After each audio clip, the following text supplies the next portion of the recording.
Kemuliaan Abu Bakar Ash-Shiddiq. Abu Bakar bernama asli Abdullah. Lahir di Mekah 2 tahun 2 bulan setelah kelahiran Rasulullah Shallallahu Alaihi Wasallam. Ia dipanggil Abu Bakar karena ia sering menjadi pelopor kebaikan. Abu berarti bapak dan Bakar berarti segera atau dini atau awal. Sebab itu, beliau selanjutnya disebut Abu Bakar.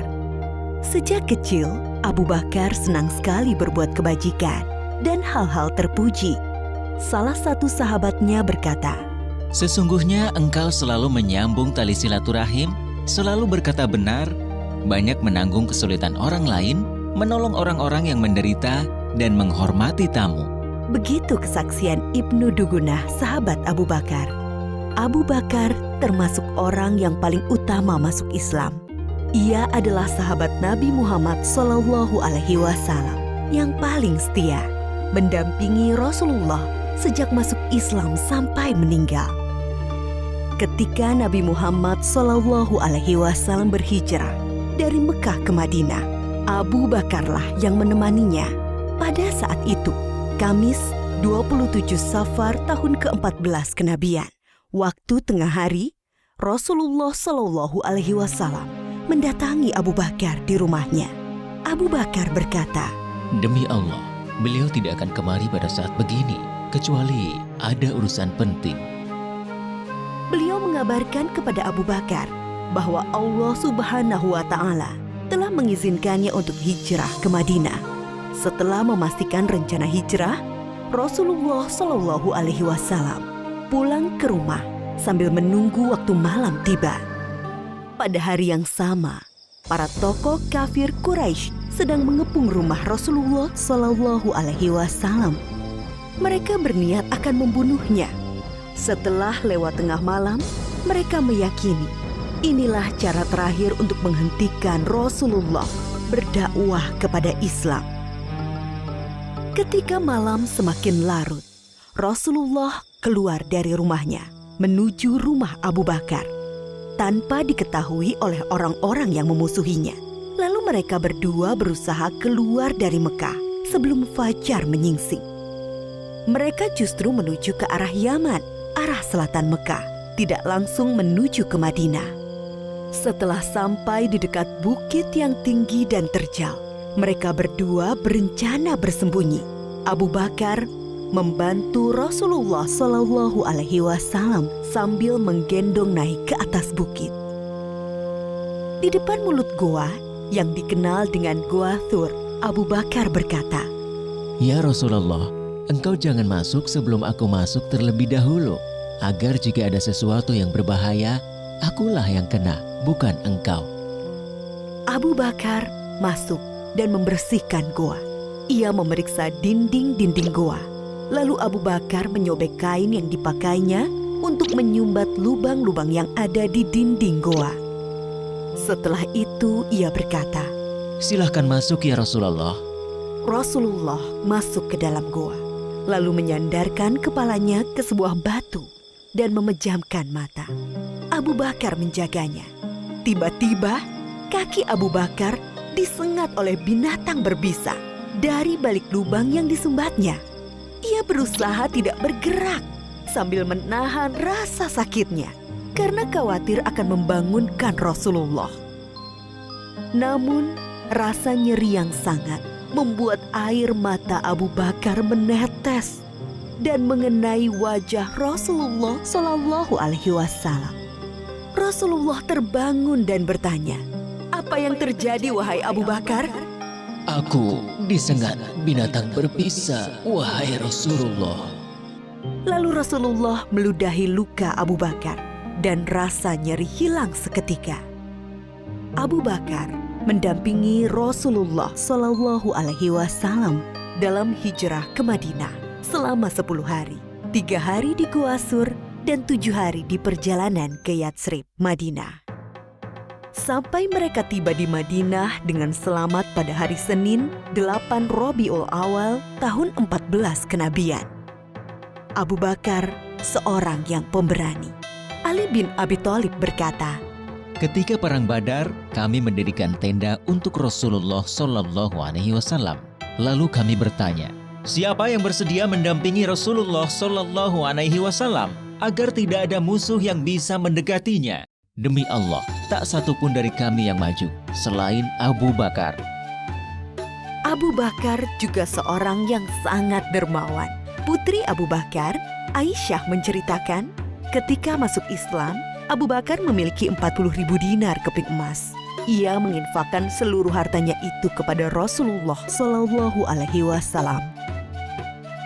Abu Bakar, seorang yang cerdas dan berilmu luas. Abdullah bin Umar pernah ditanya, siapakah yang memberi fatwa di masa Rasulullah Shallallahu Alaihi Wasallam? Ia menjawab, Abu Bakar dan Umar, dan aku tidak mengetahui orang lain selain mereka berdua. Abu Bakar juga sosok yang paling baik dan utama. Abdullah bin Umar berkisah, Di masa Rasulullah, kami diperintahkan memilih orang-orang. Kami pun memilih Abu Bakar, lalu Umar, lalu Utsman. Dan terlihat Rasulullah Shallallahu Alaihi Wasallam tidak menentang hal itu. Abu Hurairah berkata, Rasulullah Shallallahu Alaihi Wasallam bertanya, siapa di antara kalian yang puasa hari ini? Abu Bakar menjawab, Aku. Rasulullah Shallallahu Alaihi Wasallam bertanya lagi, siapa yang ikut mengantar jenazah? Abu Bakar menjawab, Aku. Rasulullah Shallallahu Alaihi Wasallam bertanya lagi, siapa yang memberi makan orang miskin hari ini? Lagi-lagi Abu Bakar menjawab, Aku. Rasulullah Shallallahu Alaihi Wasallam bertanya lagi, siapa yang menjenguk orang sakit hari ini? Abu Bakar menjawab, Aku. Lalu Rasulullah bersabda, tidaklah semua perkara yang aku sebutkan tadi dilakukan oleh seseorang, melainkan orang itu akan masuk surga.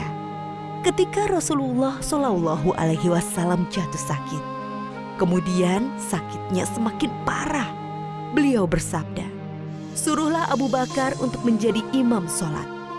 Sebagian ulama sahabat memahami bahwa perintah ini adalah petunjuk Nabi Muhammad Shallallahu Alaihi Wasallam bahwa Abu Bakar adalah sahabat yang paling utama. Rasulullah juga pernah berpesan kepada Bilal sahabatnya, wahai Bilal, jika waktu sholat telah tiba dan aku belum datang, mintalah Abu Bakar menjadi imam. Oleh karena itu, setelah Rasulullah Shallallahu Alaihi Wasallam wafat, Abu Bakar dibaiat sebagai pengganti pemimpin umat Islam. Ia menjabat sebagai khalifah selama sekitar 3 tahun. Selama memimpin kaum muslimin, Abu Bakar telah banyak memberikan karya-karya penting bagi perkembangan Islam dan kemajuan kaum muslimin. Antara lain, memerangi orang-orang murtad yang keluar dari Islam, melanjutkan rencana pengiriman pasukan Usamah bin Zaid yang sebelumnya telah dipersiapkan oleh Rasulullah Shallallahu Alaihi Wasallam, memerangi para pembangkang zakat, memerangi nabi palsu Musailamah al-Kadzab, dan membukukan Al-Quran. Ide pembukuan Al-Quran datang dari sahabat Umar radhiyallahu anhu.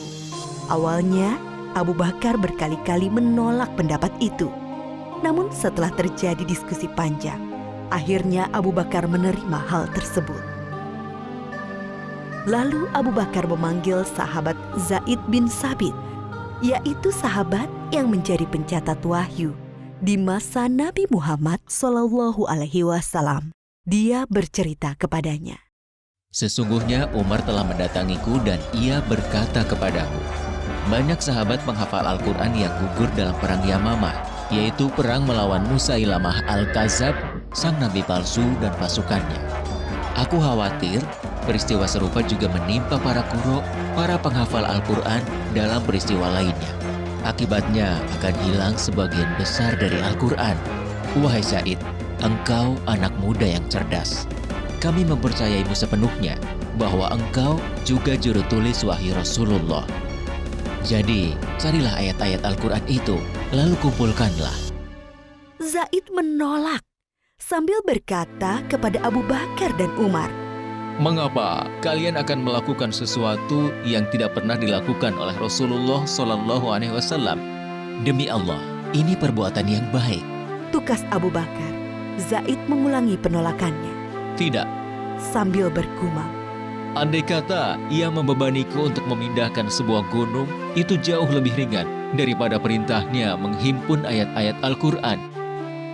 namun setelah diskusi, akhirnya Zaid menerima dan berkata, Akhirnya, Allah Subhanahu wa Ta'ala membukakan pintu hatiku, seperti halnya Allah membukakan hati Umar dan Abu Bakar. Mulailah aku mengumpulkan ayat-ayat Al-Quran yang tertulis di dedaunan, pelepah kurma, tulang belulang, juga dari para penghafal Al-Quran. Setelah terkumpul menjadi satu mushaf, Khalifah Abu Bakar menyimpannya sampai wafatnya.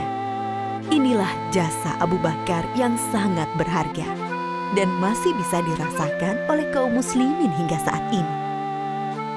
Pada hari-hari terakhirnya, Abu Bakar sakit demam sekitar 15 hari. Beliau pun masih berpikir untuk kebaikan Islam dan kaum muslimin. Abu Bakar berusaha mencarikan pemimpin terbaik bagi kaum muslimin, memikirkan persatuan kaum muslimin, menjauhkan kaum muslimin dari perselisihan. Ia memanggil beberapa sahabat senior untuk dimintai pendapat tentang Umar.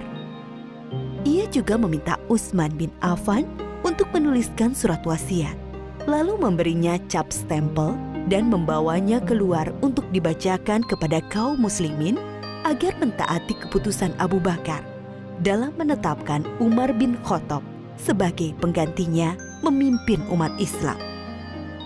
Aisyah, putri Abu Bakar, berkisah, pada penghujung usianya, Abu Bakar bertanya kepadanya, Pada hari apakah Rasulullah Shallallahu Alaihi Wasallam wafat? Aku menjawab, pada hari Senin. Ia berkata, Semoga aku meninggal antara saat ini hingga malam nanti. ternyata ia meninggal pada malam Selasa dan dimakamkan sebelum subuh. Abu Bakar adalah sahabat sekaligus murid dari Rasulullah Shallallahu Alaihi Wasallam. Ia mencontohkan bagaimana seharusnya sikap seseorang kepada sahabatnya dan murid kepada gurunya, yaitu rela menemani dalam suka dan duka, siap membantu dan menolong dengan harta, tenaga, waktu, bahkan jiwa, dan selalu berusaha menghormati, memuliakan, dan melindungi kehormatannya. Seseorang akan selalu dikenang baik jika ia telah berkarya untuk kebaikan umat manusia, dan sebaliknya, ia akan dikenang buruk jika ia berlaku jahat bagi manusia. Oleh karena itu, hendaklah kita beramal baik sebanyak-banyaknya. Kebaikan untuk Islam dan kaum muslimin atas dasar iman kepada Allah akan menjadi jariah. Pahalanya terus mengalir meski seseorang telah meninggal dunia.